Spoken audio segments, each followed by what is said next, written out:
अस्सलाम वालेकुम। कैसे हैं आप सब लोग। मेरा नाम नाजिश है और मैं आपकी भेजी हुई रेयर हॉरर स्टोरीज़ नरेट करती हूँ।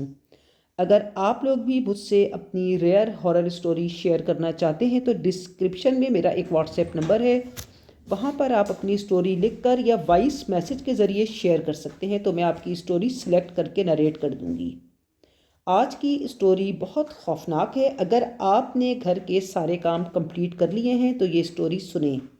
अगर आपके कोई काम रहते हैं और कमरे से बाहर जाना चाहते हैं तो पहले काम कंप्लीट कर लें। यह स्टोरी आपको बुरी तरह से डरा के रख देगी। तो चलते हैं स्टोरी की तरफ।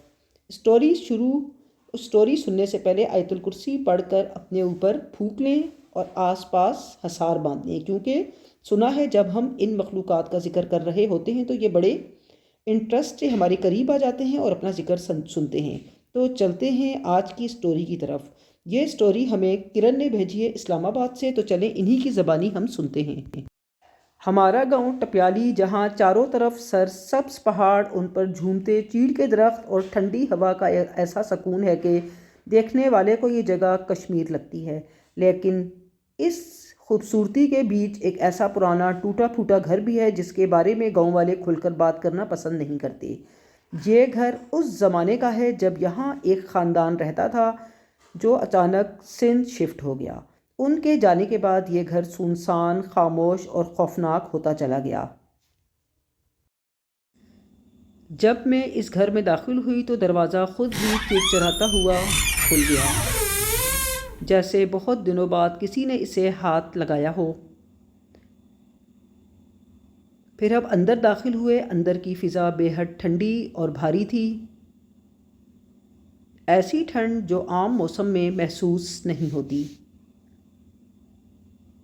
अंदर का सहन जो था वो जंगली पौधों से भरा हुआ था। फिर उसके बाद दरवाज़ा खोला हम लोगों ने। फर्श पर टूटी लकड़ी, गर्द बोसीदा दीवारें और पूरे घर में एक ऐसी खामोशी जो कानों में गूंजती रहे। लेकिन अचानक खौफनाक जगह घर का पिछला वाला अंधेरा कमरा था। वो कमरा जहाँ रोशनी तक रुक जाती थी। मैंने जब इस कमरे को धक्का दिया तो दरवाज़ा आहिस्ता आहिस्ता खुद ही अंदर खुलता चला गया, जैसे अंदर कोई मेरा इंतज़ार कर रहा हो। कमरे में कदम रखते ही एक अजीब सी बोसीदा और नमी भरी होने से मेरा सांस रुक गया। यह कमरा बिल्कुल खाली था। सिर्फ एक पुरानी टूटी फूटी चारपाई का ढांचा और कोने में सूखे चीड़ के पत्ते नज़र आ रहे थे। लेकिन जैसे ही मैंने मोबाइल की लाइट ऊंची की, लाइट 2 लम्हों के लिए झपकी, फिर खुद ब खुद मद्धम हो गई। लग रहा था जैसे कोई रोशनी को पसंद ना करता हो।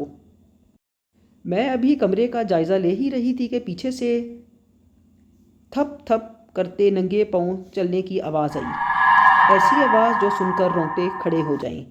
मैंने फ़ौरन पलट कर देखा, लेकिन वहाँ कोई मौजूद नहीं था। अचानक वही आवाज़ दोबारा आई, इस बार बिल्कुल कमरे के अंदर से। मेरा दिल ज़ोर ज़ोर से धड़कने लगा। मैंने धीरे से पूछा, कौन है? जवाब में सिर्फ एक सर्द सांस की आवाज़ आई, इतनी ठंडी के लग रहा था कि जैसे किसी ने कान के बिल्कुल पीछे फूंक मारी है। जैसे ही मैं बाहर निकलने के लिए पलटी, मेरे कंधे के पास किसी ने बहुत हल्के से छूकर मुझे रोका। मैं पलटी, लेकिन वहाँ कोई मौजूद नहीं था। उसी लम्हे मेरे मोबाइल की लाइट अचानक बंद हो गई। पूरा कमरा स्याह हो गया। अंधेरे में मुझे साफ साफ किसी के सांस लेने की आवाज़ आने लगी, बिल्कुल मेरे करीब से। मेरी टांगें कांपने लगीं। मैंने अंधेरे में हाथ मारकर दरवाज़ा ढूंढा और दौड़ती हुई बाहर निकल आई। पीछे से आखिरी बार वही आहट आई, जैसे कोई पीछे आकर दरवाजे तक रुक गया हो। आज तक इस कमरे में कोई रात नहीं गुजार सकता। जो भी इस कमरे के पास जाता है उसे ठंडी सांसों की मौजूदगी का एहसास होता है। जाने क्या मामला है। अगर आपको ये वीडियो अच्छी लगे तो मेरे चैनल को सब्सक्राइब करें, वीडियो को लाइक और शेयर करें।